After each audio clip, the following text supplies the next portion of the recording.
So starting right away. So here I want to explain you where the object is gonna be at different instance of time, starting from sir শুনতে পাচ্ছি না the very beginning. As sir, voice টা কম. Voice com. It's odd.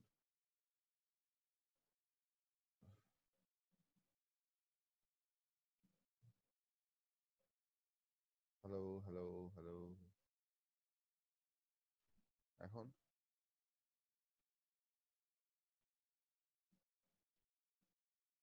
Hello, sir কিছু বলতেছেন sir ঠিক মতো শোনা যাচ্ছে না আমি শুধু হ্যালো বলতেছিলাম। একটু জোরে কথা বলুন। But why?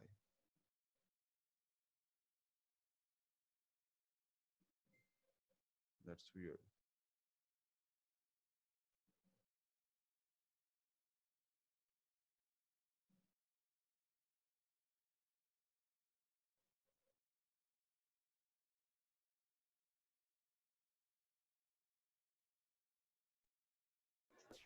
এখন ঠিক আছে? Hello, hello. হ্যাঁ ঠিক আছে। Yes, sir. Now it's better. ঠিক আছে sir Okay.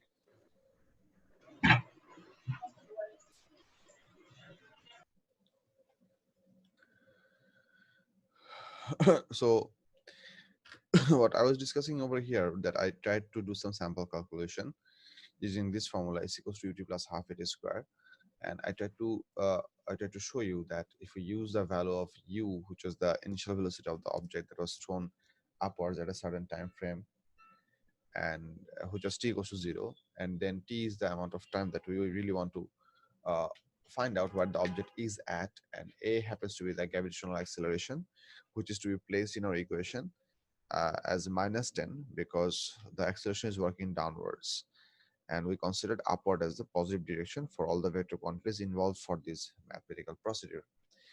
So what you can see that whenever we are using these values, u has a value of fixed 30 meter per second, and a is -10 meter per second squared. For different values of t, we are getting these kind of numbers. And this is what you can see, that for t equals to 6 seconds, you are getting s equals to 0. This means what? That for t equals to 2 seconds, the object was at 40 meter distance. T equals to 3 seconds, it was at plus 45 meter distance, which happens to be the highest height the object is gonna get. And at t equals to 4 seconds, it is at plus 40. T equals to 4.5, it is starting to fall down. 33.75, 5.5 seconds, it is 13.75 meters. So it is further close. It's really close to the throwing level. And that at t equals to 6.0 second, s equals to 0 meter. So this is when the object it has come level with the throwing point after 6 seconds.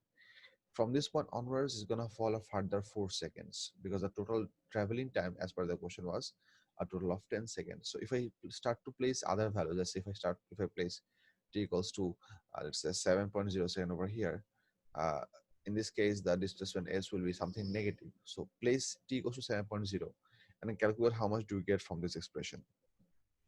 Everyone help yourself and give me some number. I'll do it as well. I have my calculator somewhere here. Where's my calculator? এটা একটু করো, করে দেখো কত আসে, আমাকে ভ্যালুটা একটু বলো। স্যার আজকে বলেছিলেন না মেকআপ ক্লাসের টাইমিং ইয়া করবেন। আচ্ছা ঠিক আছে, আমি ওর সাথে আমি আলাপ করবো, শিওর। কোন মেকআপ ক্লাস? যেগুলো আমি নিতে পারি না, যেগুলো মিস হচ্ছে। Okay sir.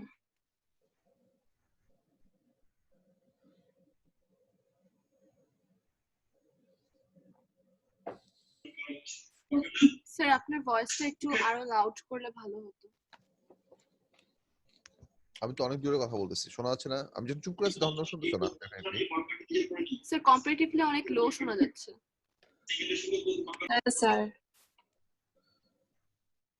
Why? ভয়েসটা আজকে লো। Everything is as before.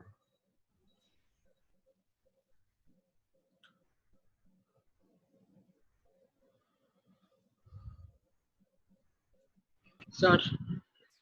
বলো। আপনি একটা 54 পেজের পিডিএফ পাঠিয়েছেন, ওখানে তো অনেক নোটস টোটস দিয়েছেন, তো ওগুলা যদি সমস্যা থাকে আপনাকে জিজ্ঞাসা করবো কখন? ওই নোটসটা আমরা কন্টিনিউয়াসলি করে যাচ্ছি। ওই নোটসে করার একটা সার্টেন প্রসিডিউরের মাঝখানে আমরা আছি। আমি ওই নোটসটা ধরে তোমাদের ক্লাসগুলো আগায় নিয়ে যাবো। সো যখন যে জিনিসটা পড়াবো তখন সেই জিনিসটা নিয়ে কোশ্চেন করবা। বুঝছো?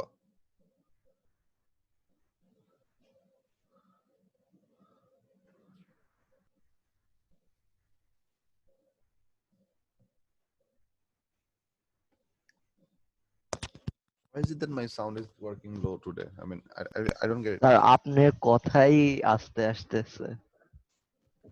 জি স্যার। আপনার কি গলা খারাপ? আমি জানি না আমার গলা খারাপ কিনা, আমার গলা সবসময় এরকমই ছিল, as far as I can tell. কিন্তু আজকে আস্তে শোনা যাচ্ছে যে স্যার। আজকে একটু বেশি ডিভাইসে মনে হচ্ছে আর অনেক I'm not talking in high speed today, but not in low volume. Essentially, you can see that this is the level of microphone, the microphone level that I'm having. Like if I speak in normal volume, the maximum that you're getting is up to this much, which is basically what I usually work with.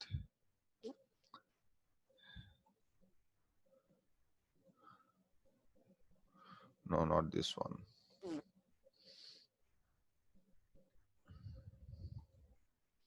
Hello. Hi. Hi. Sir এখন শোনা Hi. যাচ্ছে। Hi. Hi.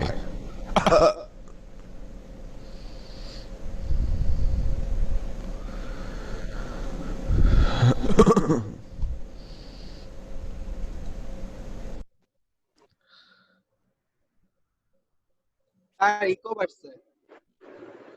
হ্যাঁ, এই কতক্ষণ ছিল কারণ আমি on করে আমার নিজের ভয়েস শুনতেছিলাম, এখন আমি অফ করে দিছি।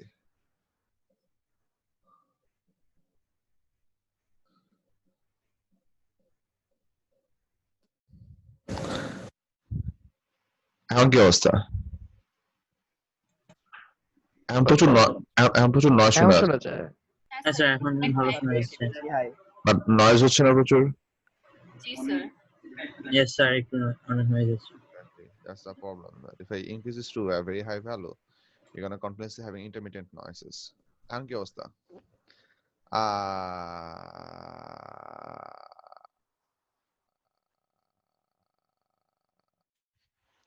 This should about do this because now I'm reaching to almost maximum level.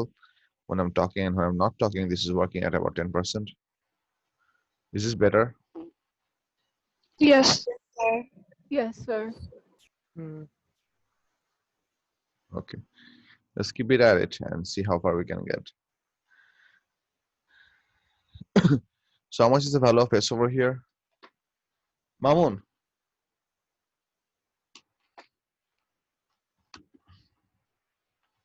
Anyone? 0 minus 35. No, Minus at, 35. Minus 35. Minus 35.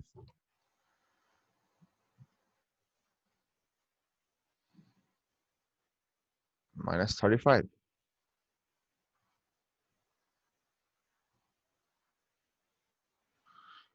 Hold up. 30 into 7 plus half into minus 10 into 7 squared minus 35. Yes. So this is minus 35 meter, which means at t equals to 7 seconds, the object has fallen 35 meter horizontal below the compared to the starting level. And as it goes further, the object is going to go further down.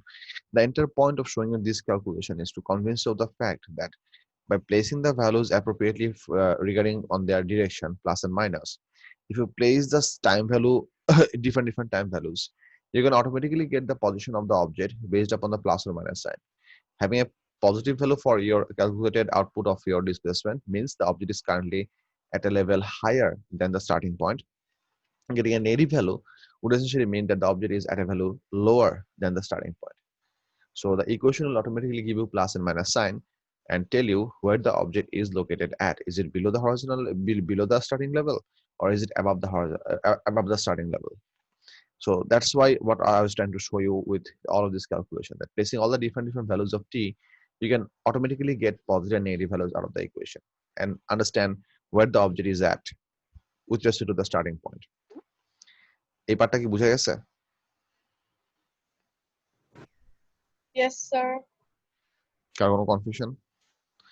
This is an additional part that I showed you compared to what the math was asking us, just to make my point that the equation can automatically give you the displacement along with its sign, which is going to be representative for its position, whether above or below the starting point of the object.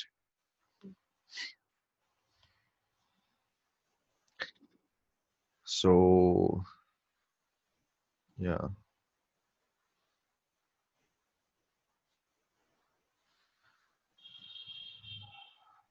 If I go over here, so we're in this thing.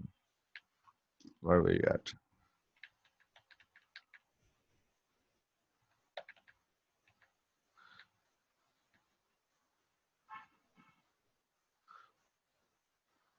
Yeah. So we're doing these problems. This is the page.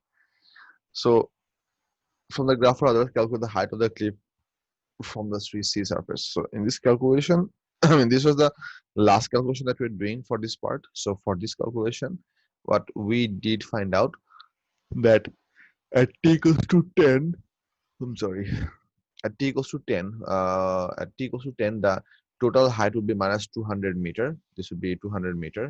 Equation would give you minus 200 meter, which means that the height of the cliff would be exactly 200 meter, that you can calculate directly out of this scenario automatically. Height is a negative? Yes, height in this case considered to be a displacement. I mean, in this case, the question is asking you the height, but whenever you're calculating the S, actually you're not calculating H here, you're calculating displacement of the object starting from the initial point. So height is usually meant to be a distance, but if you're trying to calculate the displacement, which is available from your equation, that can be negative, which means the object did fall below the starting point by a value of 200 meters. So you can directly calculate from this equation, or you can calculate by the difference of these two areas, which is going to also give you 200 meter. Either way you can work this. Sir, Yes, why does the difference give us the height? because for the entire journey, this part of the triangle represents the upward motion to the maximum height position. This part of the journey represents the downward motion, or the downward part of the motion, the falling part of the motion. So upward is this much. Let's say which was labeled as x. I don't know how much is this. I really don't bother. But we did calculate it out from here. This was 45 meter. Upward was x. Down, the entire downward motion was considered to be y. So, and if the height of the object is h, we can see that h plus x gives you y, which I wrote over here, plus. So h can be given by y minus x. So if you subtract the total downward fall in distance minus the upward going distance altogether, then you can get the height of the cliff.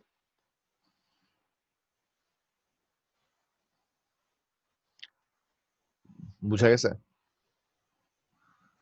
Yes, sir. Yes, sir. Love you.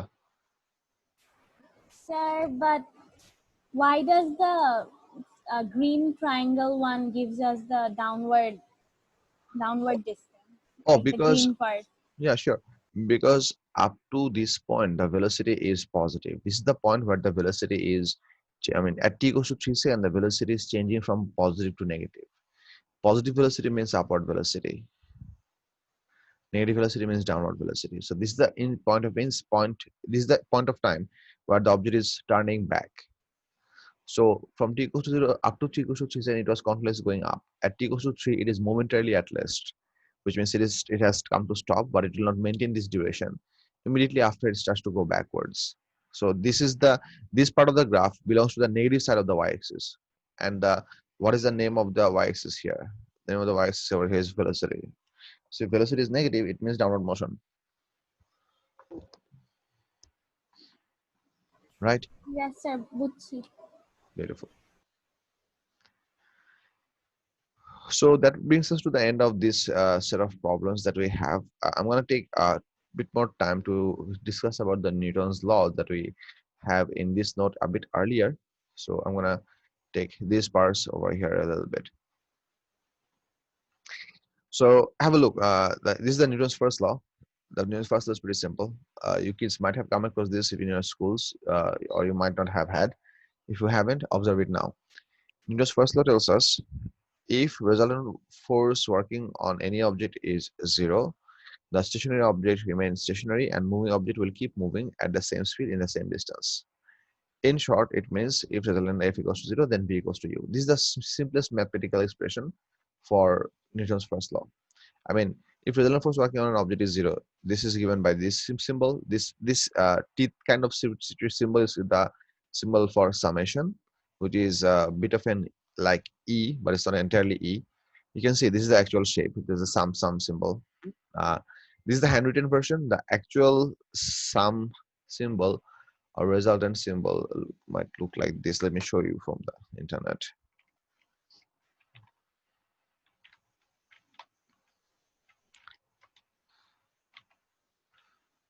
Sir, Yes.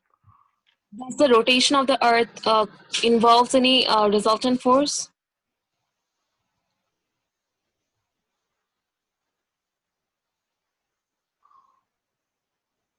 দ্বারা বলতেছি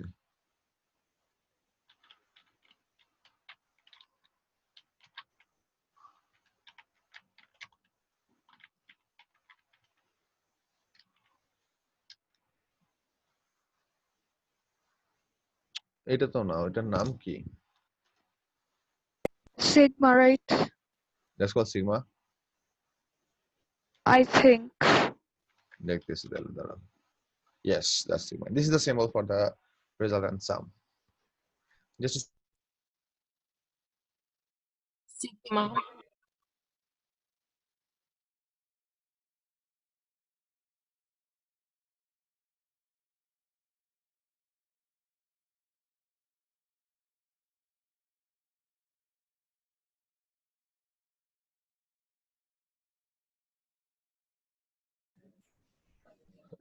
all right. So this is the beautiful written version. This is the regular version that we write in on a or in writing. In while writing, we can also make it a little bit of tilted version like this. It works. So this is the symbol for the resultant force. Whoever helped me with the name sigma, thank you very much. I forgot the name. I might actually look around for a really long while. Thank you very much for the help. So resultant force equals to 0, then V equals to U. V equals to U essentially means that final velocity equals to initial velocity, which means the velocity remains unchanged. Velocity remain unchanged is largely explained over here. It means the stationary object remains stationary and moving object will keep moving at same speed in the same distance. This basically means that the previous velocity of the object equals to final velocity of the object. So this is the mathematical expression, the simplest version expression for Newton's first law. Second law tells us Newton's second law tells us force equals to mass into acceleration. Now there is a small bit of missed information in this part. This is not how Isaac Newton gave the second law of force. He did not give this equation. He gave a different statement for the second law of force. That description involved the term momentum. Momentum is not moment. Moment is the turning effect of force, which we have in our syllabus, which is the third chapter of the syllabus. And momentum is something relevant to the inertia of an object. Momentum is not included in your syllabus for your O levels. I don't know what the CA people are thinking or did think, but they still didn't incorporate this in your Included in O-level syllabus. Edexcel, right? Yes? Edexcel is included. I am not so sure. I haven't come across the Excel recent syllabus for like 5-6 years now. It might be. I mean, momentum, in my opinion, is a pretty simple idea, but I think the CA people thought of that you kids might not be grown up enough to understand the difference between momentum and moment. You might mess it up. Maybe they thought it that way. I really don't know. This is just a wild guess. But they haven't included the idea of momentum in your O-level syllabus. That's why the exact statement of Newton's second law, the way Isaac Newton gave it, is not included for your learning. Other than that, what we do have is the Newton's second law, the mathematical equation that is most useful and most commonly used for pretty much in all force relevant cases. That formula is given as the Newton's second law. So for the time being, you'll learn this thing that if ever it pops in your exam that state Newton's second law, you're gonna write it that force equals to mass into acceleration. One of the things that is important, that if the question asks you that write Newton's second law, if you write it F equals to ma, then immediately afterwards you have to specify which of these letter means what. So you'd have to write here F equals to force, comma, m equals to mass, a equals to acceleration. That's one thing. Other than that, if you write a word equation, so don't even bother for symbols, you write force, FRC, force equals to mass into acceleration, then you're practically covered altogether. So it's your choice how you want to put this out. That works. And then before we went for Newton's third law, there is a small bit of derivation that I did over here. Have a look. This line reads Newton's first law from Newton's second law, which means we can get Newton's first law from the second law by applying appropriate logic. Try to understand. First law says that if resultant force equals to this, F is supposed to be large F, because we use the capital F as a symbol of force. Small f is typically used for the symbol of frequency, or sometimes we can also use it to represent frictional forces or the resistive forces of a system. So this is not supposed to be small f. This is supposed to be capital F. First law says if resultant force equals to 0, then V equals to U, that is velocity remain unchanged. So we're going to apply this logic into our second law, and we see if this one pops up. So by introducing this one, we're going to try to see whether this is logically obtained from the equations. Have a look what is happening. From the second law, we know resultant force equals to ma. So let's say we're going to now use 0 resultant force equals to ma. Now here we have two physical quantities in multiplication form, which is equals to 0. Now we know from math, if the product of two variables is 0, at least one of them have to be 0. Now essentially mass of the object cannot be 0, because mass is a built-in property of an object, which is a required property for something to be defined to be an object. So mass cannot be 0. So obviously acceleration has to be 0.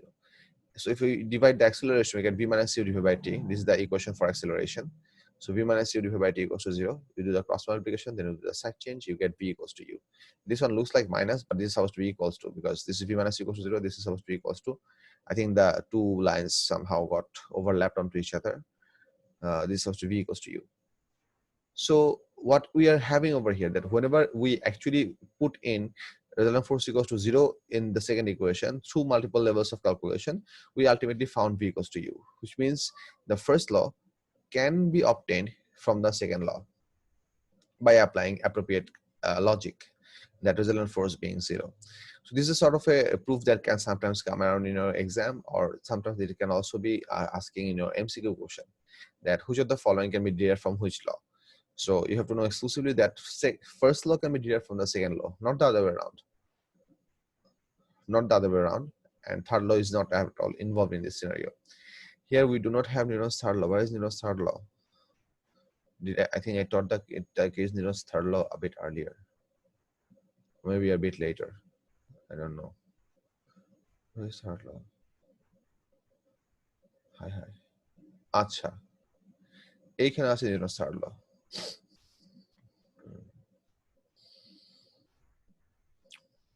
Yes. পোলাপান এই জিনিসটা একটু পড়ো সবাই. If you have any question, I'll take your question. এই পার্টটুকু একটু পড়ো, দাঁড়াও আমি properly placing করে দেই.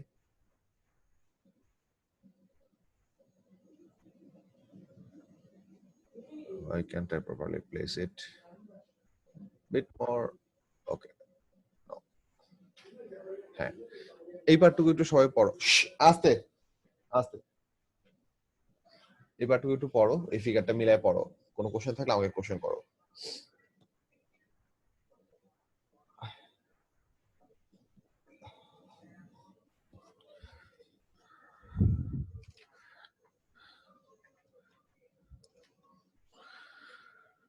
তোমার শুরুতে যে ভয়েসে প্রবলেম হচ্ছিল সেটা কি এখন কমছে?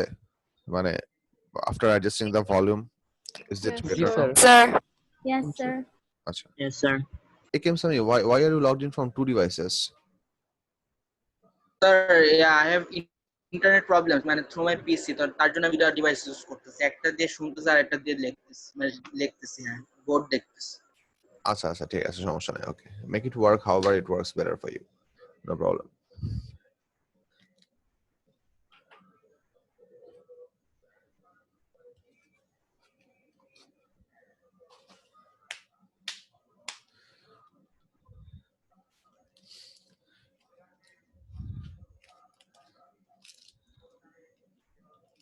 You don't have to copy these stuffs. Don't bother to copy this stuff. তোমাদেরকে full printout পাঠাবো. I want you to read and respond.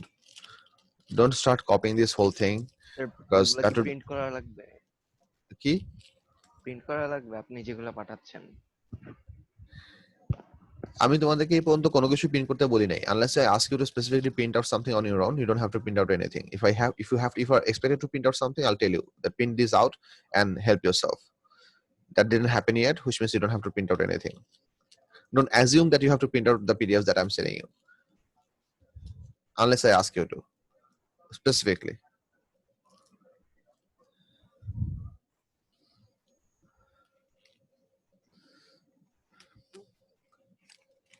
Sir, Hello. can you explain the second paragraph? There are many physical reasons for the creation of friction forces.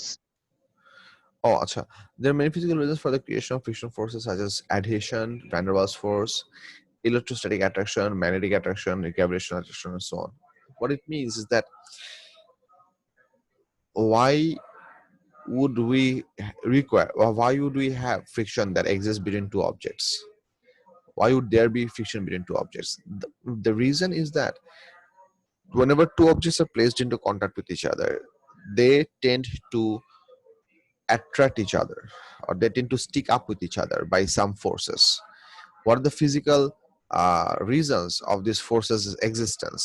These are the name of the physical happening. Adhesion means the attraction between particles of dissimilar substances, whereas cohesion means the attraction between particles of the same subject. For example, the attraction between two water molecules can be said to be cohesion, which is not a part for the which is not for friction, but the attraction between water molecule and a glass molecule is called adhesion. So stickiness basically. Then we can have van der Waals force between dissimilar objects. Can have electrostatic attraction. Electrostatic attraction could mean that, let's say, if you have put some water into a glass, it is possible that the electrons of a water molecule are attracted by the nucleus of the glass molecule, and the vice versa. The nucleus of the nuclei in a water molecule are getting attracted by the electrons of every water molecule. So you can have vice versa relationship. If you think that shouldn't there be repulsion as well, yes, there would be repulsion as well. But in this case, we are trying to talk about the attractive forces which cause them to stick with each other, which brings out the expression of friction existent in our nature. That's what we're showing. বুঝতে পারছি? Yes. Yes, sir. Okay. Third paragraph থেকে বুঝা গেছে? Any question about the third paragraph? No, sir. Anyone? This is very well written. It's broken down into very itsy bitsy small pieces to make sense with what is happening.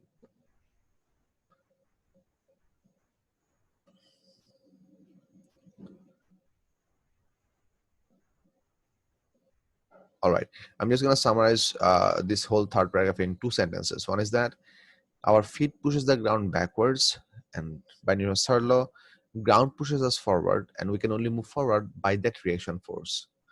If ground did not exist, no matter how much feet movement we do, we wouldn't be able to move forward. We apply a backward force on the ground because the ground has friction and it is not slipping on its own. It can push us forward, and we use that force to move forward. It's important. Sir, does Yes.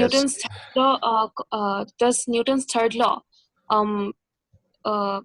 includes any sort of mass? Depends on any sort of mass? No. Like big mass hole, No. we can't.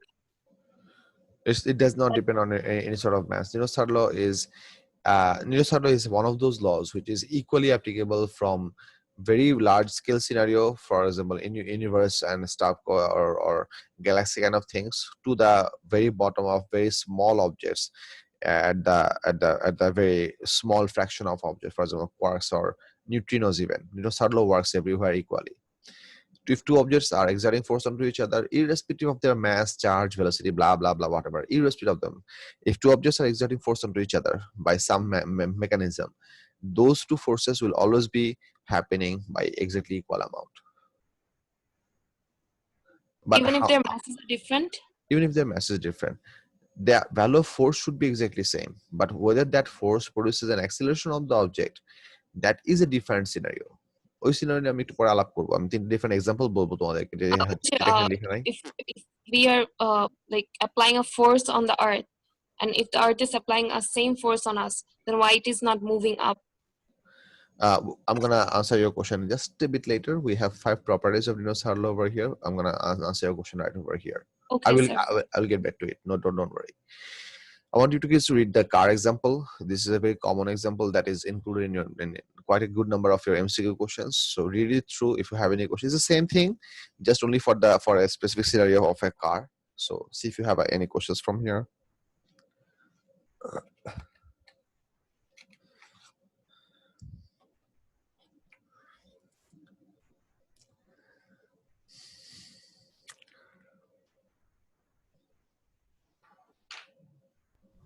Sir, what do they mean by friction works the ground?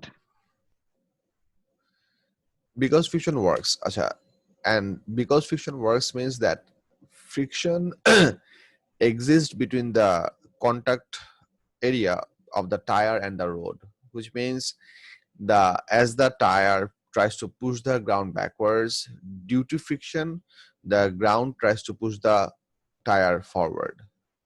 That's what it meant by the word friction works, which is not going to be happening. For example, if the ground is slippery with some oil or spilled oil or spilled mobile, you can rotate your wheel pretty fast, but you will not be moving.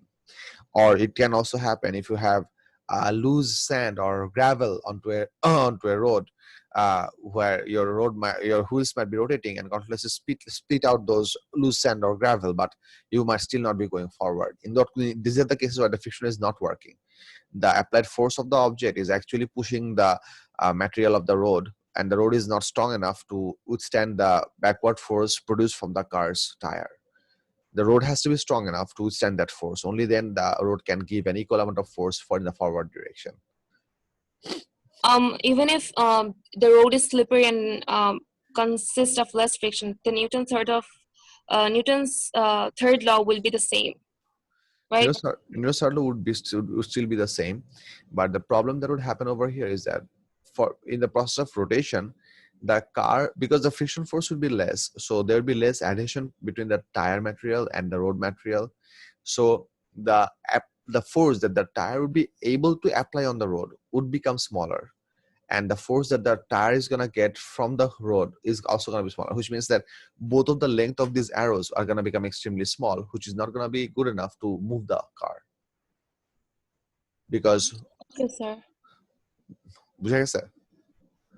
G sir. Sir আর এই ফ্রিকশনের কারণে এখানে hit produce হয় না? ফ্রিকশনের কারণে hit produce হয়, yes. তাহলে tyre গুলা burst হয় না কেন? They are made with heat resistance material, which can sustain extreme amount of heat energy, and they are also made with grooves, which increases the airflow to the tire material, which increases their cooling capabilities. বুঝছি sir. Sure. I mean, the tires are supposed to become hot, but you have to understand that the car actually moves through atmosphere pretty fast, which means the hot part of the tire is continuously coming in contact with fresh air, fresh, normal, ambient temperature air from the atmosphere. So if you have enough grooves for the air particles to move by, they pretty much do some good amount of natural cooling, which is not the case if the tires do not have any grooves. There are certain type of tires which are used in Formula 1 racing. They're called slick tires, SLICK, that's the word. They do not have any grooves in them to increase the contact area with the road surface, which happens to give you a much bigger forward force. But they can be only used on a dry racing track. If you have wet racing track, you have to have grooved tires so that the water molecules can slip into the grooves, and your tire rubber actually makes contact with the asphalt of the pitch of the road. So that's important. The tire is going in the backward direction, right? So as a result, it's getting a forward force.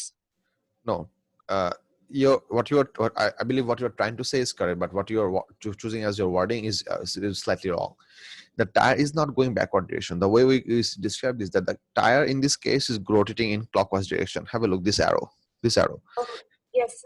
The tire is rotating in clockwise direction. The tire is pushing the road backwards, and by Newton's third law, the road is pushing the tire forward. And because the tire is attached to the car, if the tire is pushed forward, the entire car also moves forward. Then why is the tire rotating in a clockwise direction? That rotation is obtained from the working of the engine, which burns the fuel and does some up and down reciprocating motion in a cylinder, which is converted into circular motion by some shafts and everything, which in turn rotates the car wheel. That rotation is created from the engine of the car, which runs on fuel. Is it rotating clockwise in order to move forward? For this example, yes, because this thing is trying to, I mean, what this figure is trying to represent, this is the headlight of a car. So this is the front wheel of a car. Okay, sir. Sir, Yes. could you explain again why a car can't move on a road made of loose gravel? Because whenever the gravel is loose, it Sir. will exert. Actually, একটু wait করো, হাত উঠাও, আমি question answer দিচ্ছি. When the car is, I mean, loose gravel or sand, try to visualize sand, or maybe in a desert. If you have a car that is stuck in a desert, what happens that whenever the car actually rotates, the sand particles or the gravel particles, they are actually pushed out. So the applied force on the particles cause those particles to physically move away. As a result, the car does not get enough force in the forward direction because those particles do not stay put in their position. If the particles do not move, then they would be able to give the equal amount of force in the forward direction. So they're exerting no force on the car? They do exert force on the car, but that's not useful. Let me show you what I mean by this.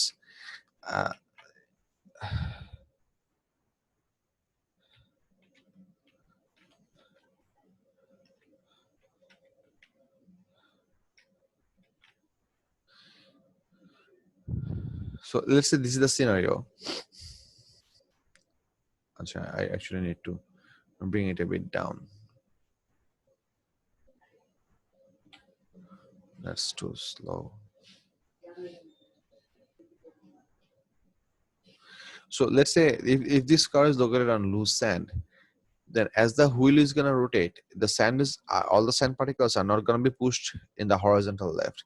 Many of the sand particles are going to go out in this direction, bit thicker line, maybe red. Many of the sand particles are go out in this direction. Many of the sand particles are go out in this direction. So you're going to have sand particles moving in all random directions because the car is constantly moving sand. So the sand particles which is going to move in this direction, that is going to give the car a forward force along this direction. That's the problem. The sand particles which are gonna move in this direction, that is going to give the car a forward force in this direction. So their individual movement direction will determine exactly in which direction does the wheel get force. All of these forces are not essentially very valuable for the car wheel to move forward. To move forward, the car wheel requires the force to exist in this direction. So the car wheel does get the force from the moved out sand particles, but they are simply not in the helpful or useful direction. That's why the car cannot move. Because friction works in the opposite direction? Friction always works in the opposite direction of the motion, yes. I mean, What if it is relevant to velocity. What if the car is on a normal road instead of sand? Then you're going to get all the road particles stay put. They are not going to move around. So as the car wheel pushes all the contact area, I mean, let's say this is the contact area of the tire, and as the car wheel pushes the road material backwards, all of them pushes the car wheel in the forward direction. Okay. So that forward force can be used to be for moving forward. যারা question করতেছে হাত উঠাও, একজন একজন করে respond করো please. I really appreciate this. একজন একজন করে রেসপন্ড করো। ফাহিন শেষ করো। আদিবা নুহান হাত উঠাও। ফাহিন বলতেছিলা তুমি?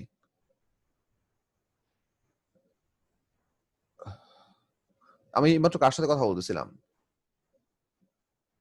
নুরেন, ওয়াজ ইট নুরেন? Sir, I've got my question answered. Thank you. Okay, sure. Saptoshi, bolo. So in this particular scenario, Yes. if we consider the road to be movable, so would it have moved backwards? No. If the car wheel is still rotating in the clockwise direction, the car would not be moving backwards. It would simply not get enough force to move it forward. Because to move it backwards, the car wheel would require a backward force. It's going to be wasting force, but not getting the opposite force. I mean, let me give you some idea that if the road is made up, let's say, with loose sand or something like that, or mud, something like that, so that the road materials are moving as the car wheel is undergoing rotation, clockwise rotation continuously. In that case, the forward force available for the wheel would be extremely small or quite small, what it's required to actually move the object. That's going to happen.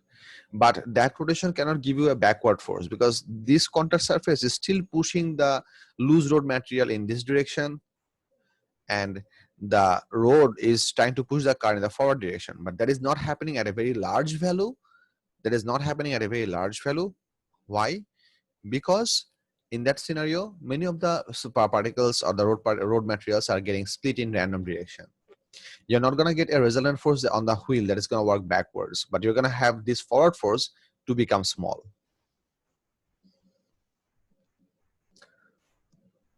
সপ্তর্ষি বুঝছো? Yes, sir. আচ্ছা, Sir. if you're still not happy with it, let me just put it in a different way. Whenever the wheel will rotate in this manner, on loose sand or mud, it is gonna keep on pushing these particles. I mean, different ways, splits of sand particles or mud particles in random directions like this. So at any instant, if you want to calculate the total resultant force on the car wheel, you have to consider the resultant force that the wheel gets from all of these individual road particles which are split in random directions. If you do a resultant sum of all of these forces, you are going to find out a small force working in this direction, which is not going to be big enough. But the resultant value of this force is not going to be backwards, because you have to understand that the contact area with the ground is the largest over here. The amount of material which is being pushed in random directions, they are this. I mean, you would get a very large backward force if significant amount of mass of the road was pushed in the forward direction. If the wheel works on the road if the wheel pushes the road in the forward direction, then the car is if the road is pushed in the forward direction, then the wheel is gonna get a reaction force in the backward direction. But in this case, the most majority part of the wheel contact surface is trying to push the road material backwards, but it is not exactly moving, it's not exactly remaining in this direction, because many of the particles are getting split off from the contact surface and they're pushed off in random directions. That's the problem. Yes, sir, I got it this time. Beautiful. Yeah, Moinuddin. Sure. Basically, so in this situation, the tire is basically pressing onto the ground, and that's why the friction is occurring. Right. So Yes.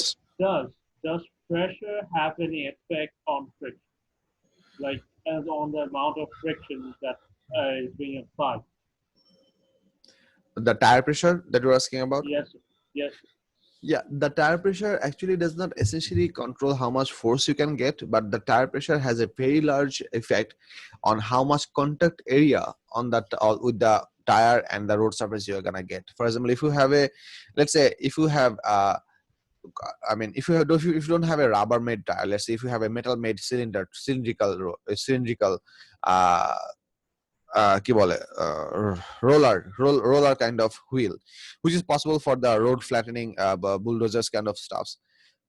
So for those things, you can still get a big amount of force because their weight is very high, but the contact area for a solid cylinder, which is not made from rubber, made from metal, the contact area between the road surface and the tire is going to be really, really small. Now, why am I bringing the idea of the metal cylinder? Because the idea is that if you have a really high pressure in your car tire, then the tire would undergo less deformation at the bottom contact surface with the road, which is going to give you a bit of a less force.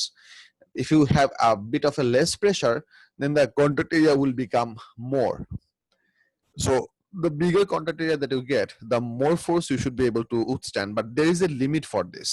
I mean, this is something not like that. That well, would that mean that the lower the pressure, the better the force? No, that would not be the case, because if you apply the contact area beyond a certain high value, the entire car wheel is gonna start to wobble because of its deformation. And you do not want to have the tires wobbling, because that is the most one of the most drastic problems that you can develop in a moving car. So there is a certain sweet spot of range for pressure that which can give you the best contact area in terms of obtaining the highest amount of forward force, and also not to develop the wobbling problem of the tire material as a car moves forward. So typically for different road conditions, different temperature of the racing track, the technicians know these values and they set the tire pressure to that kind of values to get the optimum performance out of it. Did it make sense? Manuddin, did I answer your question? Arif, wait, I'll talk your name after a while. Manuddin. Yes, sir. বুঝে গেছে? Yes, sir. আচ্ছা, beautiful. Adiba.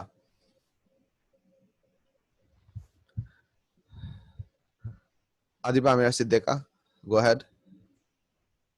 Okay, you don't have any question. Arif, বলো. Sir মানে মানে এটা মানে মানে ভিজা রোডে মানে একজন সাইক্লিং করতেছিল, তো মানে মানে এরকম হয় যে মানে ভিজা রোডে যদি মানে কেউ সাইক্লিং করে মানে স্লিপ করে পড়ে যায়। অ্যান্সার মানে কেন হয়, মানে স্লিপটা কেন করে, মানে ফ্রিকশন কি স্যার স্লিপার রোডে কি মানে কাজ ভালোভাবে কাজ করে না, এরকম কি কেন, এরকম কারণে? আচ্ছা, স্লিপ করে পড়ে যায় হচ্ছে নরমালি সোজা যাওয়ার সময় না, টার্ন করার সময় স্লিপ করে পড়ে যায়, রাইট? আচ্ছা, টার্ন করার সময় কেন স্লিপ করে পড়ে যায় সেটা আমি একটু পরে একটা সার্কুলার মোশন আলাপ করার সময় দেখাবো। ইউজুয়ালি স্লিপার রোডে স্লাইডিং করে মানে স্লিপ করে পড়ে গেল, এরকম কেন হয় যে সেটা আস করতেছিল, মানে ফ্রিকশন কি পানিতে? ঠিক আছে, এইটার দুইটা অ্যাসপেক্ট আছে, একটা হচ্ছে টার্নিং করার সময় কি হতে পারে, একটা হচ্ছে ব্রেকিং করার সময় কি হতে পারে। আমি দুইটা এক্সাম্পল একটু পরে সার্কুলার মোশনটা যখন পড়াবো ওই পয়েন্টে এটা আমি আলাপ করব, don't worry, I'll answer your question just a bit while later. Sir, কে কথা বলতেছো? স্যার আদিবা, সরি আমি ডিসকানেক্ট হয়ে গিয়েছিলাম। But you R now Faiza. Sorry, I forgot to change my. আচ্ছা, সমস্যা নাই, বলো, it's okay, no problem, it might be someone else's profile, বলো, সমস্যা নাই, you don't have to. Yeah. Sir, if the car is moving on a slippery surface rather than a road, মানে dry road. Yeah, rather than a dry road, Yes. then will the force be much larger that it exerts?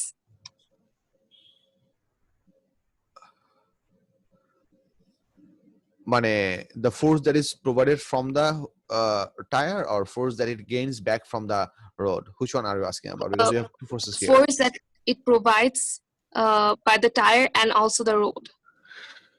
Well, how much force the tire is capable of exerting, মানে what is the action force? The force in this case, that is the action force is the force that comes from the tire, and the reaction force is the force that the road gives in return onto the tire.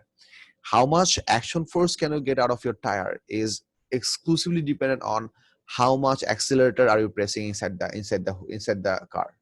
If you press your accelerator higher, your fuel burning would become higher.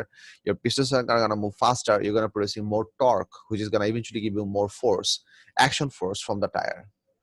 But whether from that high action force should you get a high amount of reaction force, because you have to understand, action force is the force that is coming from the tire working onto the road, which is the backward force on the ground by wheel. This is the action force, and this is the reaction force. The car moves due to the virtue of the reaction force. The car does not move on this one. This is the force that is trying to push the ground backwards, and this is the force that is trying to push the wheel forward. So we actually require this force, which is the reaction force exerted from the road onto the car tire. How much force should this be is dependent on the road condition. So if I summarize the answer that you have asked me, the forward force or action force that is exerted from the tire onto the road is dependent on how strongly you are turning your engine.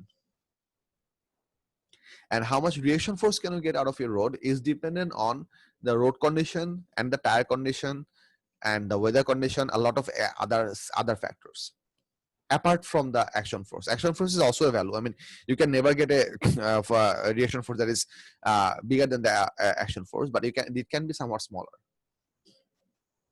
Slippery force and normal রোডের মধ্যে ফোর্সটা কি সেমই হবে resultant Nah. force? Nah, the resultant force, the forward force would be much bigger on a dry road for a typical case, because Dry the road forward force. হ্যাঁ আচ্ছা কেন হবে এটা কি বুঝছো? না Dry road বেশি হওয়ার কারণ হচ্ছে on a dry road this kind of splitting would not happen. So random direction particle movement would not occur. So which means all the particles will stay put at the bottom of the road, and the force that the tire will exert onto these particles are gonna work exactly in this direction. As a result, their produced reaction force will be working exactly in the horizontal forward direction. All the particles on which the car tire is exerting the action force, all of those road particles would exert force onto the tire in the forward direction altogether. They're all going to push the tire in the forward direction because they are not going in random direction. But if there is loose particle on the road, then many of the particles are going to split out in random directions. And as they're going to move in random directions, they're going to give force in that opposite direction, which means the particle that splits out in this direction, this one is going to give you a resultant force onto the reaction force onto the tire along this direction.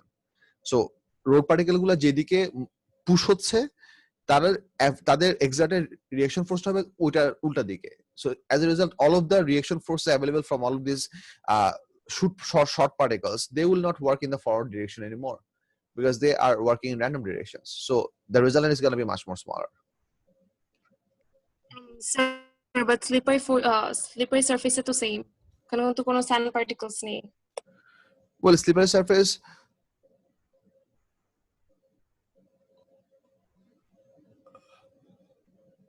how do you have a slippery surface? For example, ice. So no water. Dry ice, you mean? Yeah.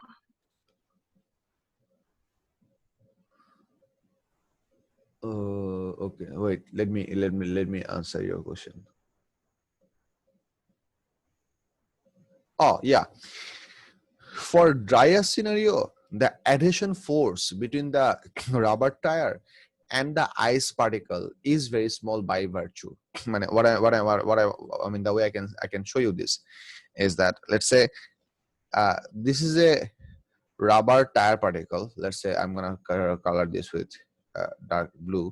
This is the rubber tire particle, and let's say this is the asphalt. This is another asphalt particle. Okay, the amount of friction force between these two particles maybe, let's say, is possible to have a length of this much. So they say this is the reaction force because of this is the forward backward force. They say two molecules or two particles, one of rubber and another of asphalt, they can have a maximum friction between each other like this. Whereas if you consider the same scenario, that if you consider the available friction force that exists between one rubber particle with an ice particle, let's say I'm drawing ice particle with light blue. So this is an ice particle. The basic built-in friction between those two particles is extremely small. So for example, let's say the friction force between one rubber particle of the tire and one ice particle can be maximum this much. So individual interaction gives you small force. That's why you cannot get a bigger force. The example that I pulled up over here, that why do we get this কোথায় যেন দেখাচ্ছিলাম, এই যে ফ্রিকশনের যে example এখানে ছিল, এই যে the friction force happens due to certain other factors, for example, adhesion, van der Waals force, electrostatic attraction, magnetic attraction, gravitational force, etc., and so on. So because we are now changing the asphalt with ice, this friction force itself by virtue becomes less. So you can get much smaller force from the interaction of each particle of rubber with ice. So the resultant of all of those interaction will essentially be smaller compared to what the resultant can be for a dry asphalt road. In this case, the splitting would not happen because we are considering solid ice, which is a dried material. So splitting is not going to happen, but the individual friction force is going to become smaller. First এটা তো আপনার normal road, তাই না? Yes, dry road. আচ্ছা, sir, I got it. এখন বুঝা গেছে clearly? Yes, sir. Beautiful. Ryan Shakur. Sir, I got my question set, sir. Acha, beautiful. Saptarshi. Sir, the fact that a car cannot move across water and the speedboat can, so is it only the pressure or weight that is being influenced, or is there any other factors? আরেকবার বলো, আমি বুঝি নাই। মানে I heard you, but I had difficulty catching it up. আরেকবার বলো, please. Sir, the fact that a car cannot move across water and a speedboat can, is it only the pressure or weight that is being influenced in this situation?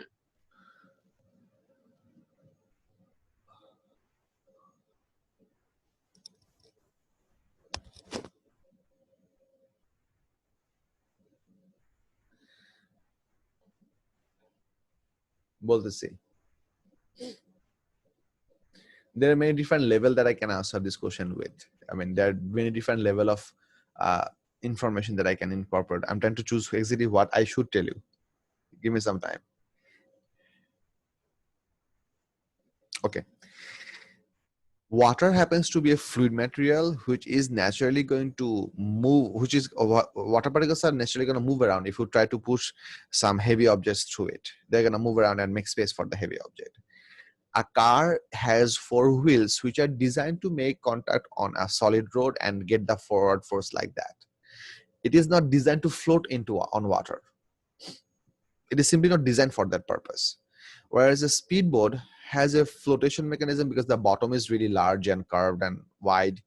So it pushes out the water to a value, and then it gets the upthrust and the weight balanced out, so the speedboat primarily can float onto the water surface. That's the first thing. And then it rotates some propeller behind the speedboat. Those propeller pushes the water molecules backward, and by third law, the water molecules, before they are pushed back, they push the propeller forward. So in one way I can show this. Let's say this is a water surface. Let's say here is a speedboat. This is a speedboat. So underneath this speedboat, we're gonna have some propellers over here. So let's say this is a outboard motor, and we have some. I'm only showing, let's say, 2 propeller over here. These propellers are gonna move very fast by the action of the engine that exists inside the speedboat, and these propellers are going to push the water molecules in the backward direction. So this is the action force. The water molecules being pushed backwards.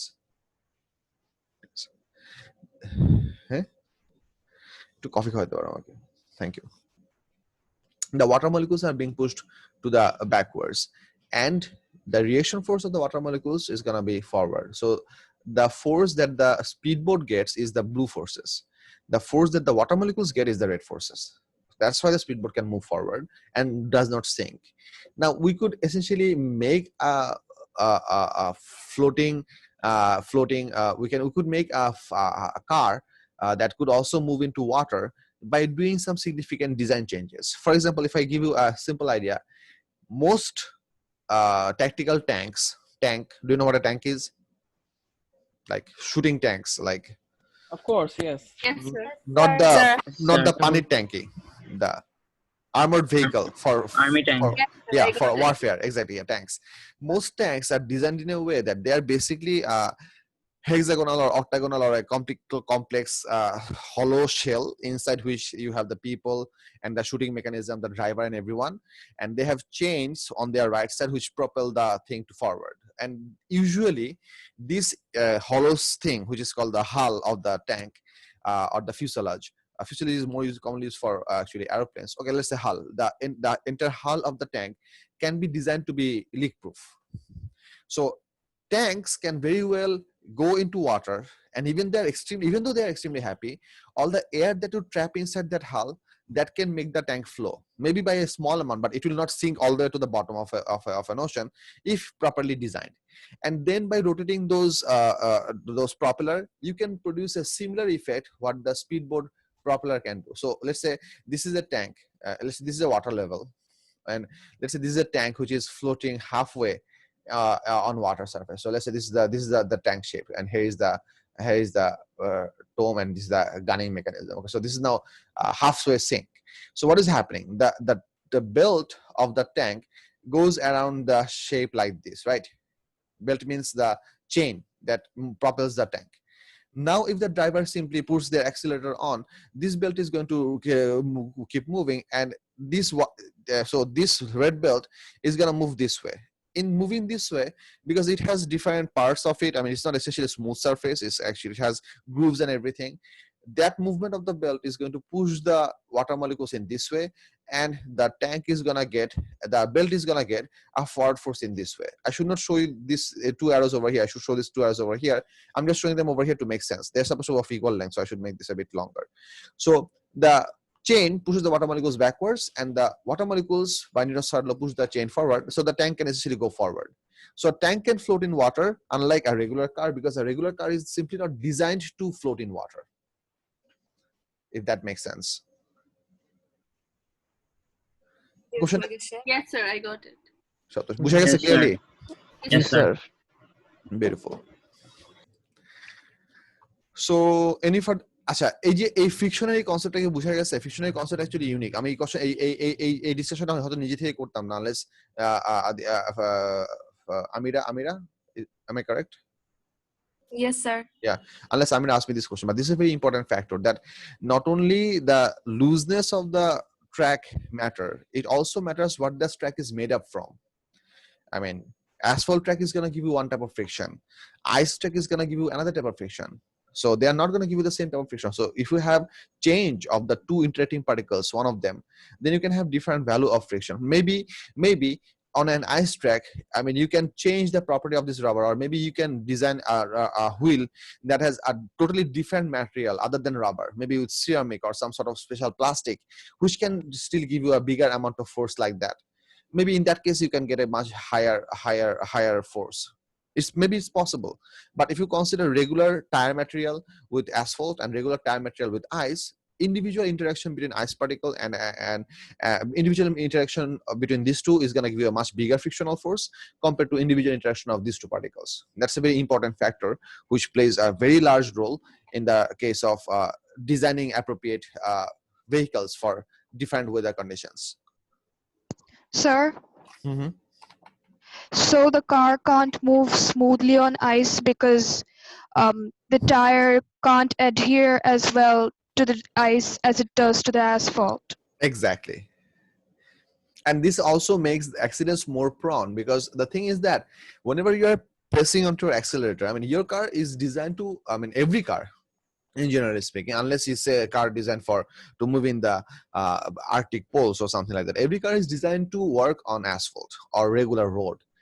So whenever you have snow covering the road or ice covering the road and you're pressing your accelerator, the car is reacting to work with asphalt. So it is starting to rotate pretty fast, but it cannot grip onto the ice pretty well, because the ice simply doesn't stop it that motion. So the tire starts to move pretty fast, but it simply doesn't grip onto the ice that well. So the tire skids. This slipping effect is what we call that, use the term skid, S-K-I-D. So that tire skids when you are trying to accelerate. That same thing also reciprocates itself in the other way around whenever you're trying to brake. The amount of braking force that you would get whenever you press the brake, in this, whenever you're braking, the exact opposite thing is happening. The tire is going to exert force onto the road surface in the forward direction, and the road is going to exert force on the tire in the backward direction, because now you're trying to slow down. So your available force should be in the opposite direction of the forward velocity.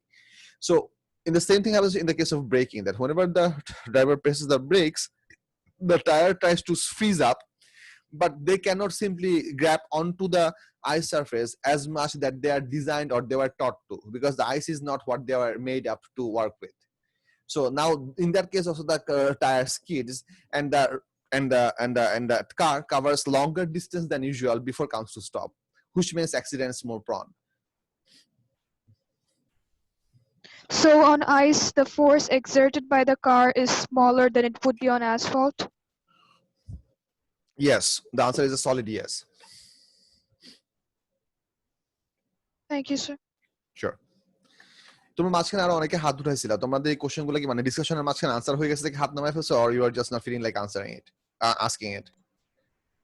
No, sir, we got our question. মাঝখানে হয়ে গেছে আমার। আচ্ছা, I got my question answered. Beautiful.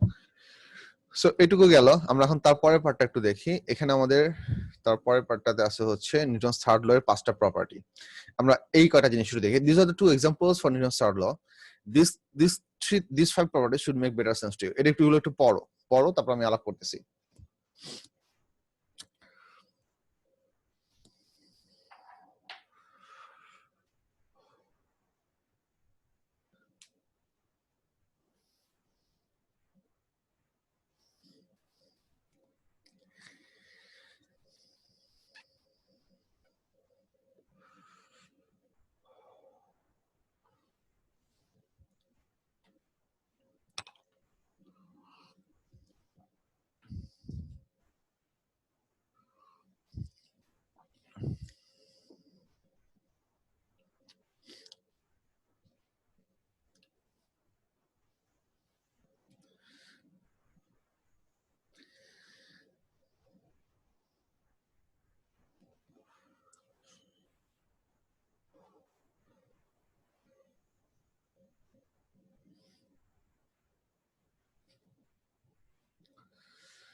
Okay, that's enough time to read through them.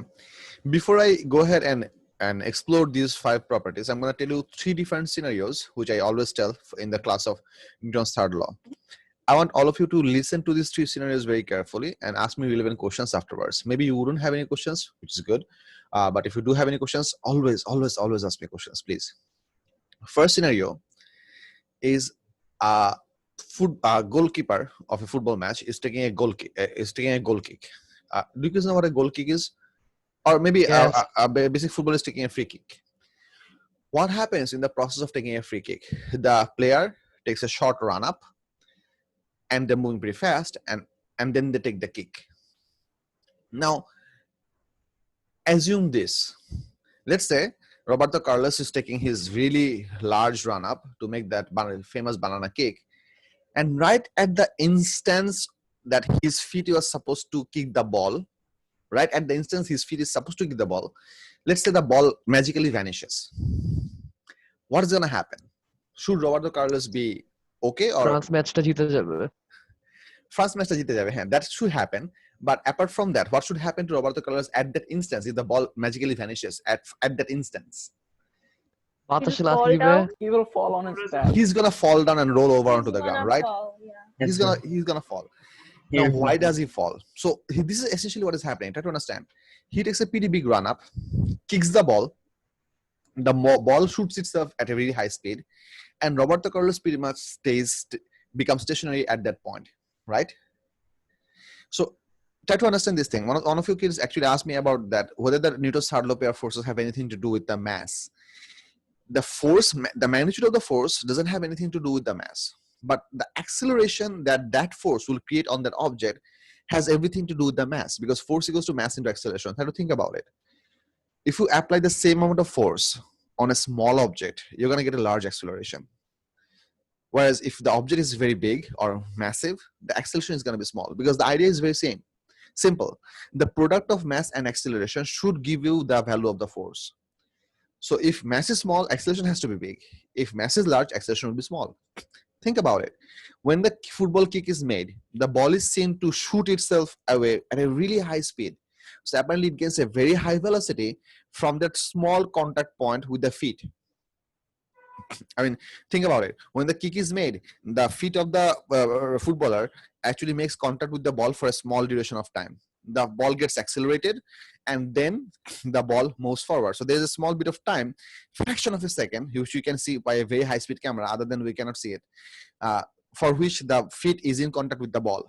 Within this time, the exerted force, the footballer's feet that exerts onto the ball, gives the ball a very high forward velocity. By Newton's third law, the ball also exerts equal amount of force onto the footballer for the same duration. That's exactly what makes the footballer stop. We do not see the footballer move forward. We never see the footballer bouncing backwards, because the footballer only takes up that much of a run up and they only exert that much force using their feet muscle, that they are gonna be stationary at least when after taking the kick. which means they are not essentially moving backwards, but they are decelerating, because before taking the kick, they did take a pretty big run up. So they had a forward velocity. After completing the kick, they're coming to stop. So how do you stop an object that is moving forward? By applying a force backwards, right? Yes, sir. So come to think about it, for the duration of the contact between the footballer's leg and the football, the footballer was pushing the football in the forward direction, which makes the football go really fast after a while. And the football is exerting a backward force just big enough so that the footballer will come to stop. So here the action force is the force exerted on the football, the reaction force is force exerted on the footballer. Both the forces are exactly equal, but the effect of these two forces are totally different, because ball has a much smaller mass compared to the football. That force makes the ball go really fast. But because the footballer has a significantly large mass, like a couple of hundred times bigger mass compared to the football, that's why the footballer is not seen to move much, but he is seen to decelerate visibly. Bottom line, if the football did vanish, he would not decelerate and he's going to roll onto the ground and fall over. But because the football was there, he could make the kick successfully. The football gave him the required amount of backward force, for which he decelerated and came to a stop. So both the forces work by equal magnitude, but how much acceleration or deceleration that force is going to create on the two interacting objects is highly dependent on their masses. Example ta bujha geche kina? If you have any question, ask me right now. Sir, can you go a little slower? From which point? From the beginning of this section of the explanation. I didn't understand anything about the football example. Well, okay, fine, I will. But anytime this happens in a later time, if you are having a difficulty because of my speed, stop me immediately, please. Okay? Okay, sir. Okay, I appreciate this. Sir, Yes. sir, does this involve inertia? Yes, Like, mass has everything to do with inertia. like when the ball vanishes, he will trip and fall. Like this has to do with inertia, right? Yes, exactly. His body is gonna wanting to move forward, but his orientation of his body and his aim working his brain is not gonna be prepared for that fall.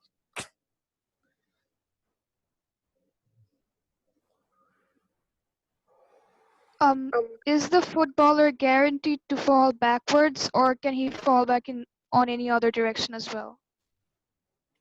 The footballer usually never fall backwards. The footballer practically stops at that position after taking the kick. So they usually take a kick. No, what if the football isn't there? What if it just vanishes? In that case, the footballer is definitely going to roll forward, not backward, because he could not exert force onto the football.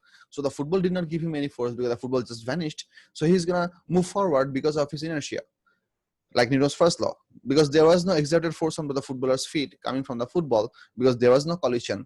So the footballer is going to maintain his velocity in the forward direction and he's going to tip over and fall. He's never going to move backwards because the backward force is simply not present if the football vanishes. Okay. Sir, Yes. if the mass is larger, then the acceleration would be smaller, and vice versa, right? Right. That's just... Okay.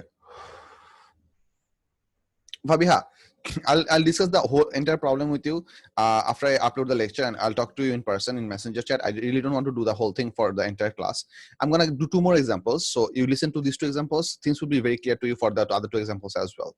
So there are 2 more examples coming up. So listen to me carefully. Okay, sir. Sure, appreciate it. The second example is bolo. Yes. আপনি 7টার দিকে একটু ব্রেকটা দিয়েন। হ্যাঁ, 7টার দিকে break দিব, সমস্যা নাই। The second example that I want to talk about is how does someone take a high jump? Do you guys know what a high jump is? I mean, in Olympic sports, there are 3 types of jumps. Yes. One is long jump, and one is high jump. The other one is pole vault. Do you know the differences? Yes. For those of you who don't know this, let me show you what a high jump is.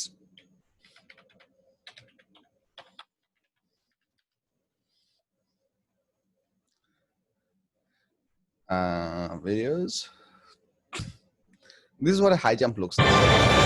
Men's No high jump equipment. final night at the Olympic Stadium. This is the height that the person Really exciting field. It's always an exciting competition, this one. They are so beautiful to watch. They could get 2:49. 2 meters long time. Favourite. Want anyone to look at favourites? Have a look. Not well done, Derek. Bordering on out to just go right clearance. This is the high jump. Okay, so let's go frame by frame. This is funny. The person is taking up a pretty long run up, but not so much to make a problem. This is the last step down with his right feet that he is gonna take onto the ground,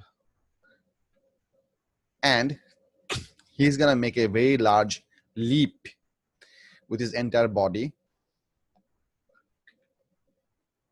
and he's gonna shoot himself off the ground and make this jump. So he is covering a very large height.